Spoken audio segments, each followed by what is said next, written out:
ರುಚಿಕರವಾದ ಮತ್ತು ಹೆಲ್ತಿಯಾದ ಟೂನಾ fish curry ಹೆಂಗ್ ಮಾಡೋದಂತ ಇವತ್ತು ನಾವು ತಿಳಿಯೋಣ. ಬನ್ನಿ.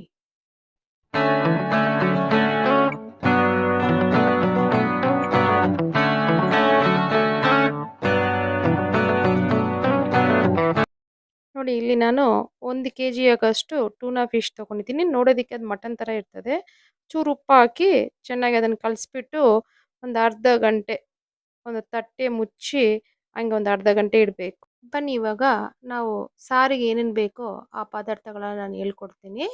ನೋಡಿ, ಇಲ್ಲಿ ಬೆಳ್ಳುಳ್ಳಿ ತೊಗೊಂಡಿದ್ದೀನಿ, ಅದನ್ನು ಚಿಕ್ಕ ಚಿಕ್ಕದಾಗಿ ನಾನು ಕಟ್ ಮಾಡ್ಕೊಂಡಿದ್ದೀನಿ.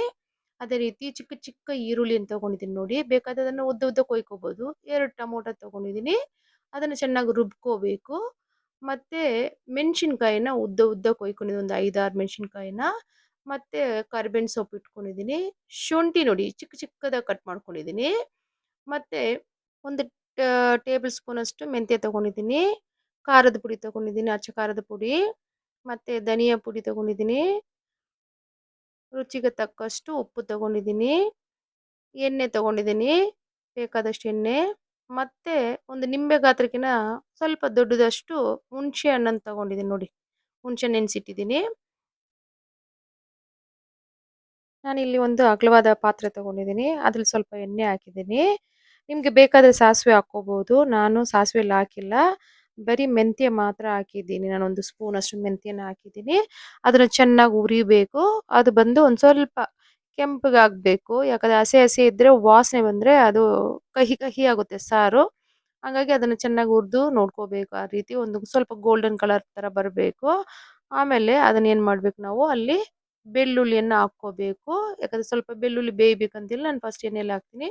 ನಂತರ ಈರುಳ್ಳಿಯನ್ನು ಹಾಕ್ಕೊಳ್ತೀನಿ. ಈರುಳ್ಳಿ ಚಿಕ್ಕ ಚಿಕ್ಕದಾಗಿ ಕಟ್ ಮಾಡ್ಕೊಂಡಿದ್ದೀನಿ, ಹಾಕಿದ್ದೀನಿ. ನೋಡಿ, ಚೆನ್ನಾಗಿ ಅದನ್ನು ಚೆನ್ನಾಗಿ ಹುರ್ಕೋಬೇಕು. ನಾವು ಚೆನ್ನಾಗಿ ಹುರಿದಿದ್ದಾದ್ಮೇಲೆ ಅದನ್ನು ಹಿಂಗೆ ಆಮೇಲೆ ಶುಂಠಿಯನ್ನು ಹಾಕಬೇಕು. ಇಲ್ಲಿ ಯಾಕೆ ನಾನು ಶುಂಠಿ ಹಾಕಿದ್ದೀನಿ ಅಂದರೆ, ಶುಂಠಿ ಆರೋಗ್ಯಕ್ಕೆ ತುಂಬ ಒಳ್ಳೆಯದು, ಜೀರ್ಣ ಕೂಡ ಆಗುತ್ತೆ. ಅಲ್ಲದೆ ಮೀನು ಸಾರಲ್ಲಿ ಶುಂಠಿ ಹಾಕೋದು ತುಂಬ ಟೇಸ್ಟ್ ಇರ್ತದೆ. ಅದೇನು ಬಿಸಾಕೋಕ್ಕೆ ಮನಸ್ಸು ಬರೋದಿಲ್ಲ, ತುಂಬ ಚೆನ್ನಾಗಿರ್ತದೆ. ಮತ್ತು ನಂತರ ನಾನೇನು ಮಾಡ್ತಾಯಿದ್ದೀನಿ, ಮೆಣಸಿನ್ಕಾಯಿ ಕಟ್ ಮಾಡ್ಕೊಂಡಿದ್ದೆಲ್ಲ ಅದನ್ನು ಉದ್ದ ಉದ್ದಗೆ ಅದನ್ನು ಹಾಕಿದ್ದೀನಿ. ಇವಾಗ ಸ್ವಲ್ಪ ಹೊತ್ತು ಅದನ್ನು ಉರಿಬೇಕು, ಆ ಹಸಿ ಸ್ಮೆಲ್ಲೆಲ್ಲ ಹೋಗಬೇಕು. ಹಂಗಾಗಿ ಅದನ್ನು ಸ್ವಲ್ಪ ಹೊತ್ತು ಉರಿಬೇಕು. ಚೆನ್ನಾಗಿ ಎಣ್ಣೆಯಲ್ಲಿ ಉರಿದ್ರೆ ಆ ಹಸಿ ಟೇಸ್ಟ್ ಅನ್ನೋದು ಹೋಗುತ್ತೆ, ವಾಸನೆ ಎಲ್ಲ ಹೋಗ್ಬಿಡ್ತದೆ ಚೆನ್ನಾಗಿ. ನಂತರ ಅದನ್ನು ಚೆನ್ನಾಗಿ ಹುರಿದಿದ್ದಾದ್ಮೇಲೆ ನಾನು ಮತ್ತೆ ಏನು ಪದಾರ್ಥಗಳು ಹಾಕಬೇಕು ಅಂತ ನಾನು ನಿಮಗೆ ಹೇಳ್ಕೊಡ್ತೀನಿ. ಇದೇ ರೀತಿ ಒಂದು 2-3 ನಿಮಿಷ ಚೆನ್ನಾಗಿ ಹುರ್ಕೋಬೇಕು. ಈಗ ನಾವೇನು ಮಾಡಬೇಕು, ಖಾರದ ಪುಡಿ, ಅಚ್ಚ ಖಾರದ ಪುಡಿ ಒಂದು 3 ಟೀ ಸ್ಪೂನ್ ಹಾಕ್ಕೋಬೇಕು. 1, 2, 3 ನೋಡಿ, ನಾನು 3 ಸ್ಪೂನ್ ಹಾಕಿದ್ದೀನಿ. ಇಲ್ಲಿ ಬೇಕಾದರೆ ನೀವು ಕಾಶ್ಮೀರಿ ಪುಡಿ ಕೂಡ ಹಾಕ್ಕೋಬೋದು. ಈಗ ಧನಿಯಾ ಪುಡಿ 3 ಸ್ಪೂನ್ ಹಾಕ್ಕೋಬೇಕು. ನಂತರ ಇದನ್ನ ಆ ಎಣ್ಣೆಲೇ ಉರಿಬೇಕು. ಎಣ್ಣೆಯನ್ನು ಹೆಚ್ಚಾಗಿ ಹಾಕ್ಕೋಬಾರ್ದು. ಈ ಮೀನಿಗೆ ಎಣ್ಣೆ ಹಾಕಲ್ಲ ನಾನು ಹೆಚ್ಚಾಗಿ, ಯಾಕಂದರೆ ಮೀನಲ್ಲಿ ಎಣ್ಣೆ ಇರ್ತದೆ. ಹಂಗಾಗಿ ನಾನು ಎಣ್ಣೆಯನ್ನು ಜಾಸ್ತಿ ಹಾಕಲ್ಲ, ಅದರಲ್ಲೇ ಹುರ್ಕೊಳ್ತಾ ಇದ್ದೀನಿ. ನೋಡಿ, ಚೆನ್ನಾಗಿ ಹುರ್ಕೊಳ್ತೀನಿ. ತುಂಬ ಜನ ಹೇಳ್ತಾರೆ ಮೀನು ಸಾರಿಗೆ ತುಂಬ ಎಣ್ಣೆ ಹಾಕಬೇಕು ಅಂತ. ನಾನು ಎಣ್ಣೆ ಹಾಕ್ತಾ ಇಲ್ಲ, ಹೆಚ್ಚಾಗಿ ಎಣ್ಣೆ ಹಾಕೋದೆ ಏನು ಎಣ್ಣೆ ಹಾಕಿದ್ದೆ ಒಂದು 5-6 ಸ್ಪೂನಷ್ಟು ಅಷ್ಟರಲ್ಲೇ ಹಾಕಿದ್ದೀನಿ. ಈಗ ಟೊಮೊಟೊ ಪೇಸ್ಟನ್ನು ಹಾಕಿದ್ದೀನಿ. ನೋಡಿ, ನಾನು ಆ ರುಬ್ಕೊಂಡಿದ್ದೆಲ್ಲ 2 ಟೊಮೊಟೊನು ಅದು ಪೇಸ್ಟನ್ನು ಹಾಕಿದ್ದೀನಿ. ನೋಡಿ, ಚೆನ್ನಾಗಿ ಅದನ್ನು ಕೂಡ ಹುರ್ಕೋಬೇಕು, ಇಲ್ಲಾಂದರೆ ಹಸಿ ಹಸಿ ವಾಸನೆ ಬರ್ತದೆ. ಸ್ವಲ್ಪ ಅರಿಶಿನ ಪುಡಿ ಹಾಕಿ ಚೆನ್ನಾಗಿ ಹುರ್ಕೋಬೇಕು. ನಂತರ ಉಪ್ಪು ಹಾಕಬೇಕು. ಉಪ್ಪು ಹಾಕಿದರೆ ಏನಾಗುತ್ತೆ, ಸ್ವಲ್ಪ ನೀರು ಬಿಟ್ಕೊಳ್ತದೆ, ಅದರಿಂದ ಬೇಗನೂ ಬೇಯ್ತದೆ ಟೊಮೊಟೊ. ಸೊ ಹಂಗಾಗಿ ಅದನ್ನು ಸ್ವಲ್ಪ ಹಾಕಿ ಉಪ್ಪು ಹಾಕಿದ್ಮೇಲೆ ಚೆನ್ನಾಗಿ ತಿರುಗಿಸ್ಬೇಕು. ನಂತರ ನಾನು ಹುಣಸೆಹಣ್ಣು ಹಿಂಡ್ಕೊಂಡಿದ್ದೆಲ್ಲ ಅದನ್ನು ಈಗ ಹಾಕ್ತಾಯಿದ್ದೀನಿ. ನೋಡಿ, ಚೆನ್ನಾಗಿ ಅದನ್ನೇನೆಲ್ಲ ಮಾಡಿದ್ದೆ ಅದನ್ನು ಚೆನ್ನಾಗಿ ಹಿಂಡ್ಕೊಂಡು ಹಾಕ್ತಿದ್ದೀನಿ. ಸ್ವಲ್ಪ ಅರಿಶಿನ ಪುಡಿ ಒಂದು ಅರ್ಧ ಟೀ ಸ್ಪೂನ್ ಅಷ್ಟು ಹಾಕ್ಕೊಂಡಿದ್ದೀನಿ. ಚೆನ್ನಾಗಿ ಉರಿಬೇಕು, ಇದನ್ನು ಕೂಡ ಉರಿಬೇಕು ಚೆನ್ನಾಗಿ.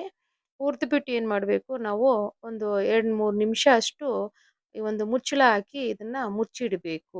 ಅದು ಚೆನ್ನಾಗಿ ಬೆಂದು ಎಣ್ಣೆ ಎಲ್ಲ ಮೇಲೆ ಬರಂಗಿರ್ಬೇಕು. ನೋಡಿ, ಈಗ ಎಣ್ಣೆಲ್ಲ ಮೇಲೆ ಬಂದಿದೆ. ನೋಡಿ, ಎಷ್ಟು ಚೆನ್ನಾಗಿ ಎಣ್ಣೆ ಮೇಲೆ ಬಂದಿದೆ. ಸೊ ಹಂಗಿರುವಾಗ ಎಣ್ಣೆಲ್ಲ ಮೇಲೆ ಬಂದಮೇಲೆ ನಾವೇನು ಮಾಡಬೇಕು, ಚೆನ್ನಾಗಿ ಒಂದು 2-3 ಸರಿ ಕಲಿಸ್ಕೊಡ್ಬೇಕು. ಆಮೇಲೆ ಏನು ಮಾಡಬೇಕು, ಈ ಮೀನು ಪೀಸ್ಗಳಿದೆಯಲ್ಲ ಅದನ್ನೆಲ್ಲ ಹಂಗೆ ಹಾಕಬೇಕು, ನೀರೇನು ಹಾಕಬಾರ್ದು, ಹಂಗೆ ಹಾಕಬೇಕು. ಒಂದು 2 ಹಂಗೆ ಚೆನ್ನಾಗಿ ಹಾಕ್ಬಿಟ್ಟು ನೋಡಿ, ಎಲ್ಲ ಮೀನನ್ನು ನಾನು ಹಾಕ್ತಾಯಿದ್ದೀನಿ. ಇವಾಗ ಎಲ್ಲ ಮೀನು ಹಾಕ್ಬಿಟ್ಟು ಆಮೇಲೆ ಕಲಿಸ್ಕೊಡ್ಬೇಕು. ಈ ಟೂನಾ ಫಿಶ್ ತುಂಬ ಆರೋಗ್ಯಕ್ಕೆ ತುಂಬ ಒಳ್ಳೆಯದು. ಯಾಕಂದರೆ ಇದರಲ್ಲಿ ಓಮೆಗಾ 3 ತುಂಬ ಇರೋದ್ರಿಂದ ಹಾರ್ಟಿಗೆ ಹೆಲ್ಪ್ ಆಗುತ್ತೆ. ಮತ್ತೆ ಇದನ್ನ ಹೆಚ್ಚಾಗಿ ಕೂಡ ತಿನ್ನಬಾರ್ದು. ಯಾಕಂದರೆ ಮರ್ಕುರಿ ಅನ್ನೋದು ಇದರಲ್ಲಿ ಜಾಸ್ತಿ ಇರುತ್ತದೆ. ಹಂಗಾಗಿ ಆ ಮೆರ್ಕುರಿ ಲೆವೆಲ್ ನೋಡ್ಕೊಂಡು ನಾವು ತಿನ್ನಬೇಕು.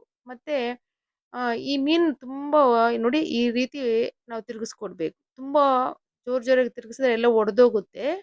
ಹಂಗಾಗಿ ಮೆಲ್ಲಗೆ ತಿರುಗಿಸ್ಕೊಡ್ಬೇಕು. ಆಮೇಲೆ ತಟ್ಟೆ ಮುಚ್ಚಿ ಒಂದು 5 ನಿಮಿಷ ಅಷ್ಟು ಇಟ್ಟಿರಬೇಕು. ಆ ಮೀನಿಗೆಲ್ಲ ಹಿಡಿಬೇಕು. ನೋಡಿ ಈಗ ಏನು ಮಾಡಬೇಕು, ತೆಂಗಿನಕಾಯಿ ಹಾಲನ್ನು ಒಂದು ಕಪ್ಪಷ್ಟು ಹಾಕಬೇಕು. ಇದಕ್ಕೆ ನಾನು ನೀರೇನು ಹಾಕಲ್ಲ. ಯಾಕಂದರೆ ಗಟ್ಟಿಯಾಗಿರುವ ತೆಂಗಿನಕಾಯಿ ಹಾಲನ್ನು ನಾನು ಹಾಕ್ತಾ ಇದ್ದೀನಿ. ನೋಡಿ ಎಷ್ಟು ಗಟ್ಟಿಯಾಗಿದೆ ಹಾಕ್ತಾ ಇದ್ದೀನಿ.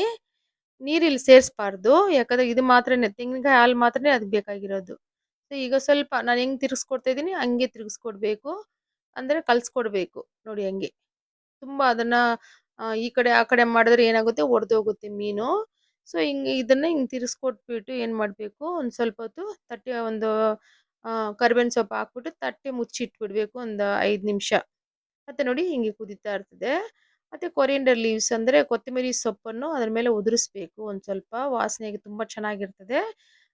ಮುಚ್ಚಿಬಿಟ್ಟು ಆ ರೀತಿ ಒಂದು ಹಾಕ್ಬಿಟ್ಟು ಒಂದು 2-3 ನಿಮಿಷ ಬಿಡಬೇಕು ಅಷ್ಟೇ.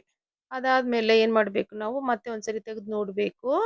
ನೋಡಿ ಈ ಥರ 2-3 ನಿಮಿಷ ಮುಚ್ಚಿಡಬೇಕು.